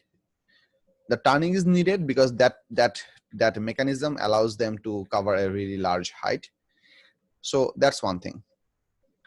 So this is the jump is being executed. So what am I trying to show you here? Try to understand.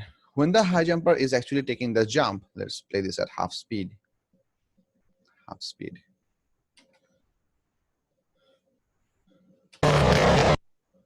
So try to understand. The person is suddenly going really high up in the sky or off the ground.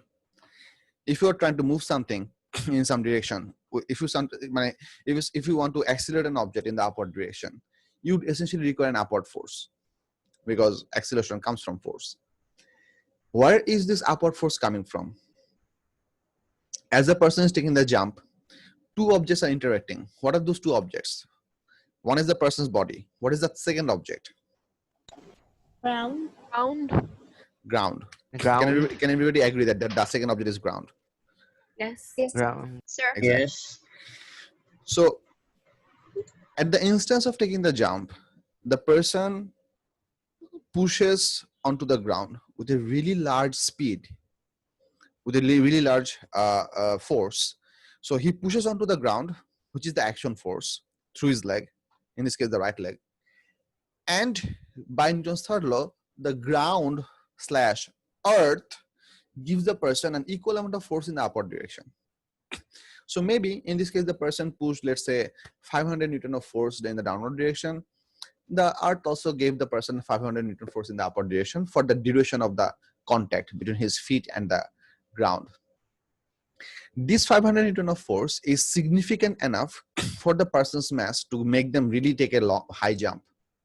But this 500 Newton of force is nowhere at all significant for the entire mass of the earth, because earth has a huge mass. He is contacting with the ground means he's basically contacting with the whole earth. Earth has a mass of about 5.9 for 10 to the power minus 10 to the power 24 kg, which is really large. So in this case, the two interacting bodies, one is the person and the one is the earth. So the force is same. Now the available force that exists in this interaction between the two objects, person and earth, this force is significant to make a visible acceleration onto the person's mass. But this force is insignificant to make any visible acceleration on the earth. So the earth is not at all seen to decelerate because the earth's deceleration value would be extremely small. If you do F equals to ma with 500 equals to earth's mass into acceleration, you're going to get a lot of zero after the decimal point, 0.00000 অনেকগুলো জিরোর পরে গিয়ে কোন একটা digit আসবে.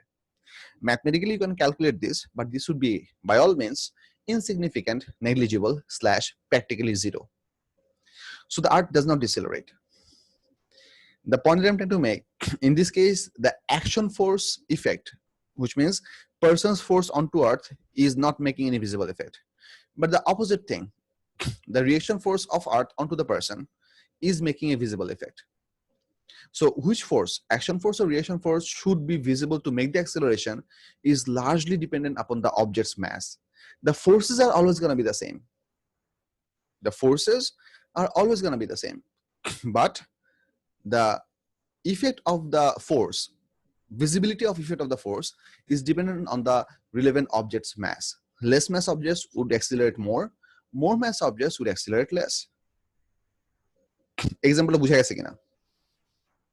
জি sir. Yes, sir. Yes, sir. ঠিক আছে? Okay. Okay. আবার বলবেন একটু কোন পার্টটা? এই যে আপনি যেটা বলেছেন less acceleration. The object with the bigger mass shows less acceleration. The object with the smaller mass shows bigger acceleration. For this example, the acceleration of the person is visible. Acceleration of the earth is invisible or not perceivable at all, because the earth's mass is very large and person's mass is comparatively very small compared to earth mass. বুঝছি sir. Okay, we're going to take a break up to 7.10. We're going to resume class at 7.10. This is a break from our repair. Take off. So this was the second example. So I hope it made sense. Yes, Anna, if you have your raised hand raised, yes, bolo. Sir, I had a question. Suppose a person is jumping from a distance of 5 meters. Now, when he falls, the gravitational force is having, of course, an effect. It has a force onto it. Now, the person doesn't reflect. He doesn't bounce off the earth. Is it because the force is gravity? Well, the thing is, the person, I mean, you're talking about for the landing scenario or for the jumping scenario? Landing scenario. Landing scenario. Whenever the person actually lands, he's being pulled downwards because of earth, so he's gonna hit the ground with some velocity.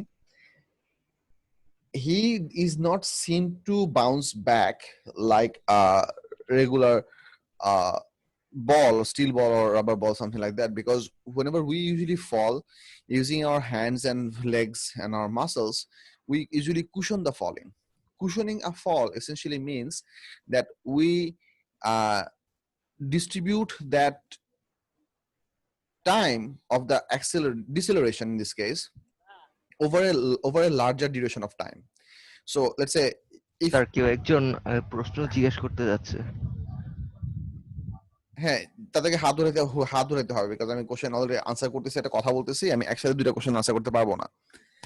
So what is happening that this person is gonna fall down and they are going to this person is going to cushion that falling. Cushioning that fall means that they're going to use their hand and legs to reduce their velocity over a long duration of time. Now try to think about it. Acceleration is given by change of velocity over time. Change of velocity over time. So if you have the denominator of this equation, delta v by t, denominator is time. If the t is made to be large, the value of acceleration will become small for the same amount of delta v. That's what we usually do. So we make the t become pretty large, so the acceleration is pretty small, which means that we reduce the amount of force that our body would receive from the ground because of Newton's third law. We span out the force affecting on us over a long duration, effectively reducing the value of the acceleration. That what makes us to be able to still stick onto the ground and not jump off the ground once again. One example that I can give you is that, let's say, if you throw, think about it, a simple example, let's say if you throw a rubber ball, a solid rubber ball, from 5 meter distance onto a solid ground, is going to bounce off. But what if you throw a water-filled balloon onto a ground that is 5 meter away? That balloon is going to fall onto the ground. The balloon is going to expand out and it's going to take a much longer contact time to spread out and eventually squash back. And it's definite, it might jump off because 5 meters is a pretty large distance, but it's not going to have the same amount of jump off after the first landing as a solid rubber ball. The idea is very simple, is that they are both under the effect of the same value of acceleration of earth, and maybe their masses are exactly equal, so they maybe their weight are also equal, but the water-filled balloon can expand out its whole surface area and then squash back to its original shape, and it's going to take a much longer time for the entire duration of the collision. So that reduces the acceleration, and that's what can cushion the jumping. Do it make sense? Yes, sir. Yes, sir. Thank you. All right. So this was the second example. The third example is very simple. The third example is the case for whenever both the forces are visible. For example, I don't have a video for this, but I want you to think. Let's say there is a person who is standing on the edge of a empty boat which is close to the bank. Now, if the person jumps off the boat to land onto the bank, you will see that as the person jumps onto the bank, the boat is going to be pushed further into the water. This is a scenario where both the action and reaction force are significant for the mass of the two objects. I mean, as the person jumps onto the bank, the person pushes the boat backwards and the boat pushes the person forward. So the person falls onto the bank and the boat is pushed further into the water. So here we can see the effect of both the forces. As a result, both the things can move. Another simple example can be, let's say, if you think for a simple case of a pool table or a billiard table, whenever you strike the white ball with your aimed ball, whenever they will interact, you will see that both the balls will move away unless you're playing a stop shot. So that is the scenario where the force that exists between in the collision, that force is significant enough or large enough to produce enough acceleration on both of them. Hence, both of them are seen to move away. But my point being, the reason I gave you these three examples to state one single thing, or to instill one simple idea in your head, is that whenever two objects are going to interact with each other, no matter what, the magnitude of force, of action force and reaction force, they're going to be always equal for both the objects, no matter what. But whether the effect of this force, namely acceleration, will be understandable or perceivable or measurable is dependent on the mass of that object. If the mass is extremely large for the given scenario, then the acceleration might not be visible. If the mass is extremely small, the acceleration will be largely visible. এই পর্যন্ত বুঝা গেছে কিনা? Yes, sir. Yes, sir. Any Yes, questions so sir. far? No. Nope. If you have any Sir? question, yes. I didn't quite understand the last example. The last example was about the case where both the effect of action and reaction force are equally visible. The person moving forward is also seen, which is the effect of the reaction force, and the person pushing onto the boat to jump onto the cliff, that force exists on the boat, is also visible because the boat will be seen to push into the water. Every action has an equal and Okay. opposite So reaction. for this scenario, we have visible acceleration for both the objects. Unlike the footballer case, unlike the high jump case. I mean, for the footballer case, apparently the acceleration was more visible for the football, far less visible for the footballer. For the high jump case, the acceleration of the athlete was visible, but the acceleration of the earth was nearly invisible. But for this third example, both the cases were pretty much visible. So this might happen. One of the effect of the forces might not be visible because the mass being too big, but that does not mean the force does not exist. Force does exist, but it simply cannot produce significant acceleration that we can perceive. That's my point. বুঝে গেছে রিলেভেন্সটা? Yes, sir. Yes, sir. Okay. So let's get back to the part where I actually left off. So these are the 5 different parts of this thing. Action and reaction force work on 2 different objects. This is the very important part. This is one of the reasons that one of kids asked me somewhere in the lecture that let me give you an example for this one. Let's say I'm a person who is standing on ground. I have my weight working on it and I have my reaction force working on me. Weight is working downwards, reaction force is working upwards. These two forces balance each other out. They are working in opposite directions. They're equal in magnitude. That's why they are balancing each other out. The question that I'm asking you, can these two forces, weight and the reaction force, be Newton's third law pair? Because they are equal and opposite in direction. Which one, sir? No, No, sir. because they're working on two different objects, right? They are not working on 2 different objects. Let's say this is the ground. This is me. Large belly. Yes, that's me. And hands and everything. Bald head and large beard. Okay. whatever. So let's say this is me. Okay. Now what I'm telling you is that let's say we have the weight working on me in the downward direction, and the reaction force on the ground, which is essentially working through the leg, but I'm gonna draw them from the center of gravity of myself. Let's say this is over here. This reaction force is working in the upward direction. These two forces are equal in magnitude, opposite in direction, working along the same line and everything. But the question is, can these two forces be Newton's third law pair? I mean, can we say one of them is the action force, the other one is the reaction force? Can we say that? No, sir. they're No, working sir. on the No, sir. same person. They're working on the same object. Very, very No, important. sir. Even though they fulfill the requirement of opposite and equal, but they are not Newton's third law pair because they're working on two different objects. Now you might wonder, if they are not Newton's third law pair, then how are they going to be Newton's third law pair? Comes the explanation. Weight of myself happens because of which object? Does it happen because of this surface, or does it happen because of the earth that from on which I'm standing? It's gravity. একটু wait করো, আমি একটু আলাপটা করে নিই, তারপর question নিচ্ছি। My weight works on me because of the gravity of the earth, which means the reason of the Newton's third law will be same. So the force by which earth pulls me downwards is the exact same amount of force by which I'm also pulling the earth upwards. This might sound ridiculous. I'm pulling the earth upwards. The answer is a solid yes. You are also, each one of us, every object that is on Earth's surface are pulling the earth upwards, radially outwards. But they are not pulling enough to make any significant acceleration on the Earth's mass. Because Earth is a very huge, massive object. Think about it. If in my place, let's say this is the Earth, and if in my place, I brought about Jupiter. Let's say I didn't exist over here, I brought the planet Jupiter over in my place. In that scenario, the motion of the Earth would be visible. The motion of the Jupiter would be invisible, because Jupiter simply has a significantly larger mass compared to myself. So whenever Earth and Jupiter will interact, if they are placed very close to each other, the effect of that force will be more visible for the motion of Earth and much less visible for the motion of the Jupiter. But should the forces exist, or should they be equal? Answer is a solid yes. They will both exert equal and opposite force onto each other, but which one is the acceleration would be different, or the effect of the force would be different. Someone was asking me a question. Please go ahead. Sir, I don't understand why the resultant force, the resultant force and the weight are not pair forces. Are not which forces?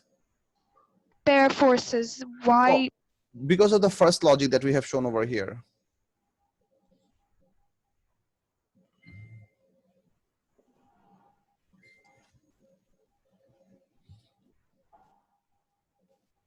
Action and reaction force must work on two different bodies. Object 1 pushes object 2, vice versa, object 2 pushes object 1. Both action and reaction force cannot work on the same body. In this case, for my example that I was pulling about, both the weight and the reaction force were working on me. I'm being the singular object on which two forces are working. So these two forces are not working on two different bodies. That's why they cannot be Newton's third law pair. Okay. Okay. Sorry, So what would be the Newton's third law pair for the weight? For the weight, I mean, the third law pair for my weight is the force that I pull the earth upward. So if I want to draw the third law pair for this scenario, let me draw a different figure. Do I have space? I don't. Let me draw over here. I can draw it like this. Let's say, শেষ করি নুহান একটু হাত উঠাও, because this is interruptions are not really entertaining. I appreciate that. So let's say I'm over here and I'm over here. As per logic, earth is pulling me downwards like this. This is my weight. And by Newton's third law, I will be pulling the earth upwards.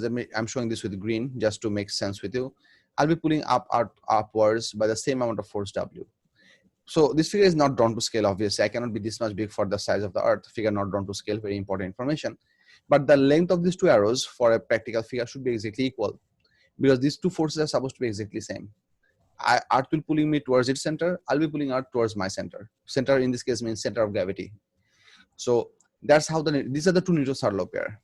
Then what would be the Newton's third law pair for this reaction force? I mean, this is a force that is coming from somewhere. What is this force? This is the force that happens for a different scenario. So let's say this figure is one figure. I'm not gonna tamper this figure further, but I'm gonna draw another figure. Let's say this is the surface on which I'm standing. Because of my weight, this is me. Because of my weight, I'm applying some force onto this object. Now, in this case, we are talking about the contact forces. Contact forces means I'm exerting some force onto this surface. How much is that force? That force is the weight. That force is the weight. But let's say I'm going to label this force as D. D is essentially equals to W. But I'm naming it differently so that you do not confuse these two figures.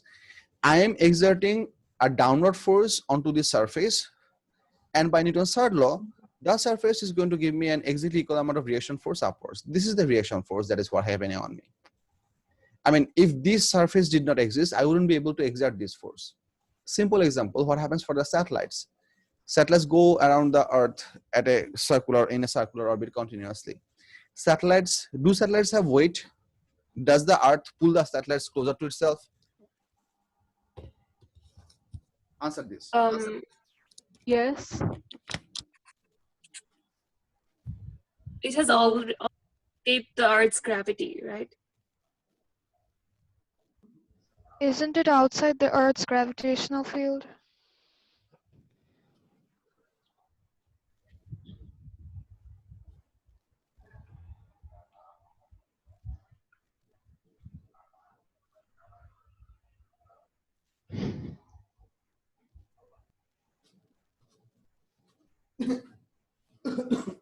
The satellite is not outside the Earth's gravitational field. The satellite is very much within the Earth's gravitational field.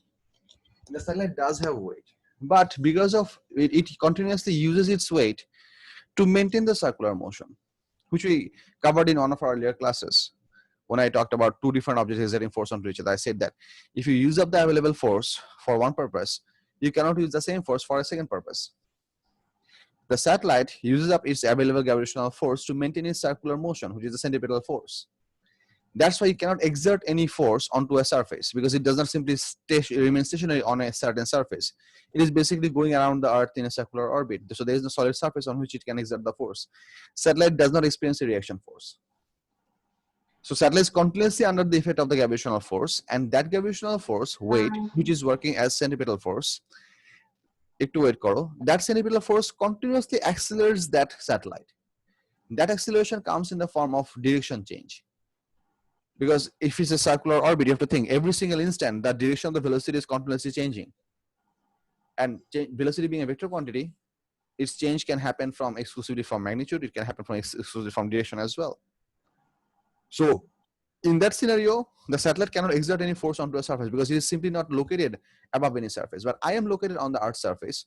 So I'm exerting a downward force onto the Earth's surface. And because of the effect of this action force on the surface, Earth is giving me an upward force, R.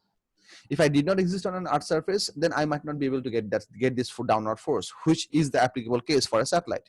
But it is not located on any solid surface on which it can actually exert that force.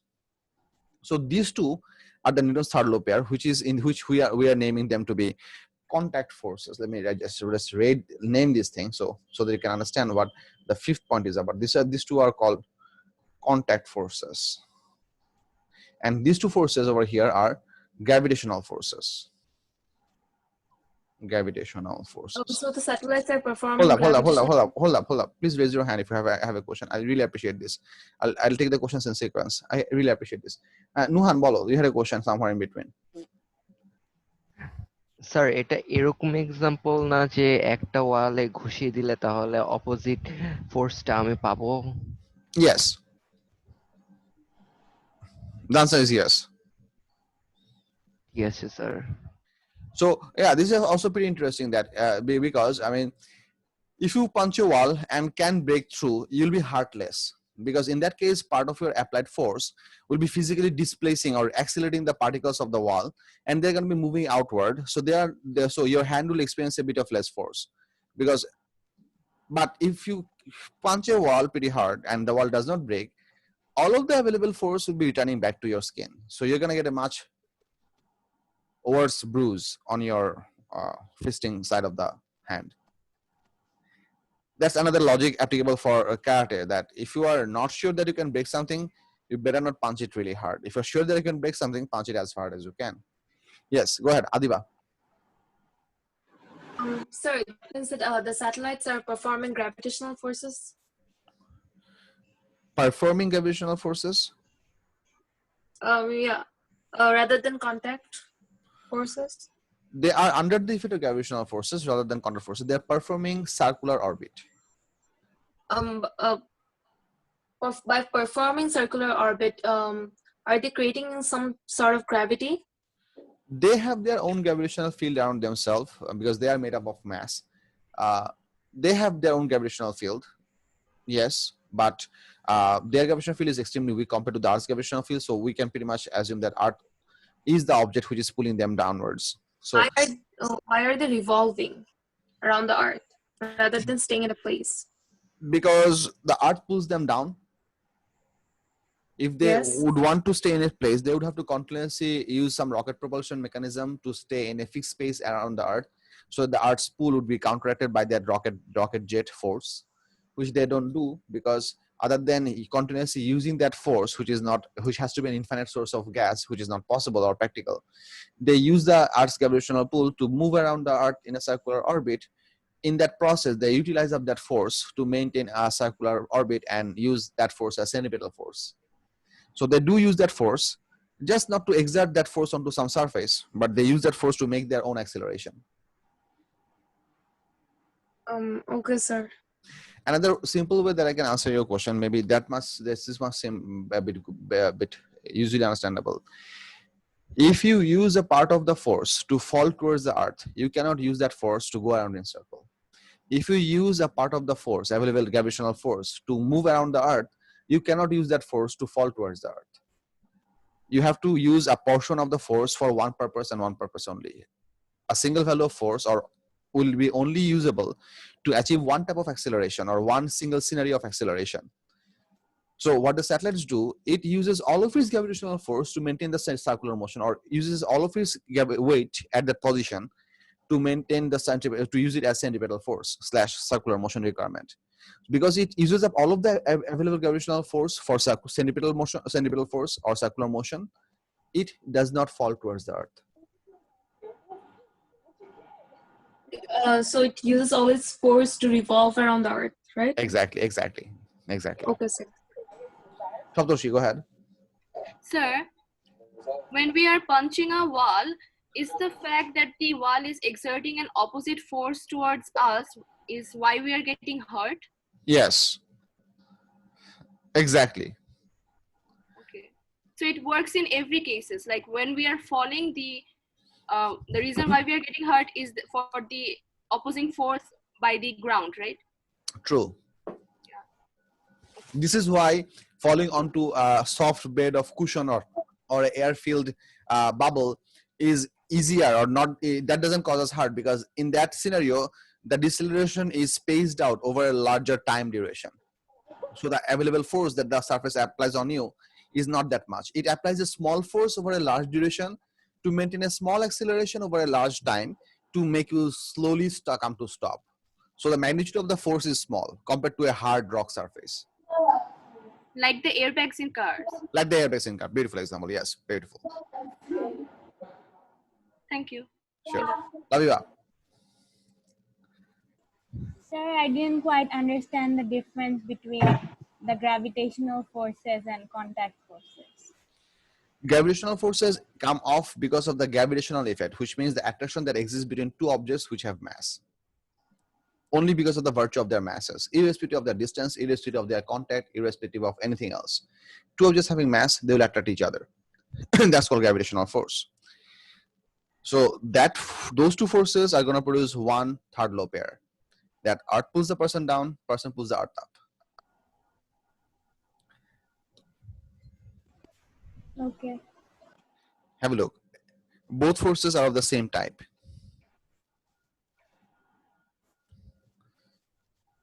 This is one other property for the third law pair forces. So these two forces will be Newton's third law pair force. In my original figure, I did not draw all of these forces. I only drew the W and R. What I'm trying to explain over here, what is the third law pair for W? Because I convinced you that these two forces are not third law pair. Then what are the third law pair for W and what is the third law pair for R? The third law pair for W is the pull on the earth by the person. Earth pulls the person downwards, person pulls the earth upwards. These two are Newton's third law pair. And for the reaction force, the downward force that the person exerts on the surface of the earth, surface essentially is what the contact force is coming from. Person pushes the surface downwards by D force, surface pushes the person upwards by R force. These two are third law pair because they are both contact forces. This is happening because of gravitational force. This is happening because of the existence of the surface. There are two different reasons for these two forces to work. Okay, sir, I got it. Beautiful. Nuran. Sir, I don't understand why a person wouldn't be hurt if they fall on a soft surface.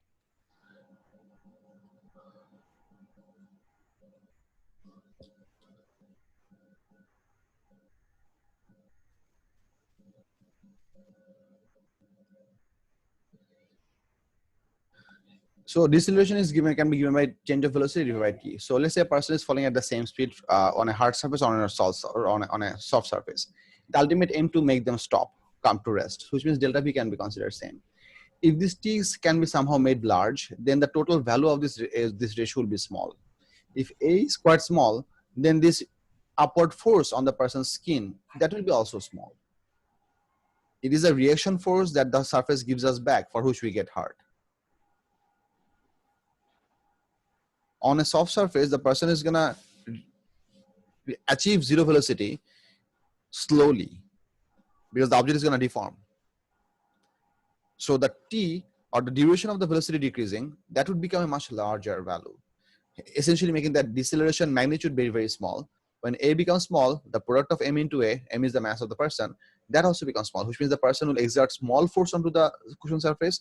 The surface will also exert less force onto the person. Hence, he will not get hurt. So this is because the time of the collision is greater. Exactly, precisely. Okay, thank you, sir. Sure. Adiba.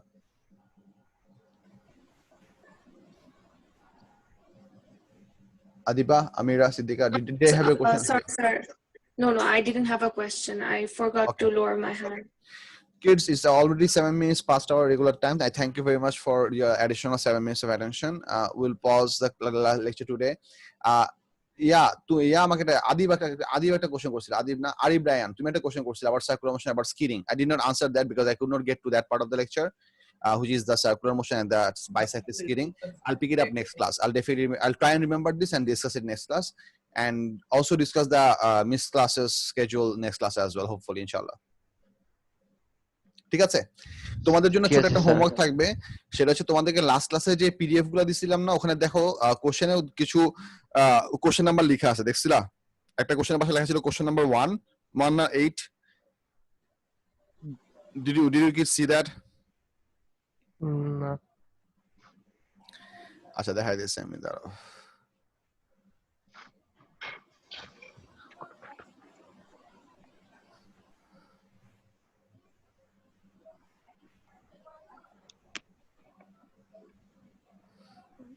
এই যে দেখো, এখানে লেখা ছিল যে 5054 S19 question QP21 question number 1 and 9, দেখছো? জি sir. এখানে লেখা আছে কোশ্চেন নাম্বার 8, দেখছো? জি স্যার। এই তিনটা কোশ্চেন একটু অ্যাটেম্প করবা। These are basic idea of the kinematics questions. I want you kids to attempt this. এখানে মার্ক স্কিমও দেওয়া আছে, you can take help from the mark scheme, but whatever you do, you should have some logic behind it.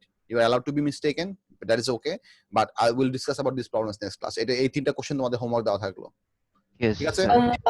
G sir. Okay sir. এটা আমাদের Messenger chat উইন্ডোতে আছে, if you go over there you'll find this up right here. 8 are 1 এবং 9, 8 are 8. No, you don't have to submit, you just do it and keep it with you. We'll discuss about the problems. I will not take submission of the homework for the time being. I won't. Yes, thank you very much. Allah Hafiz. Assalamualaikum, sir.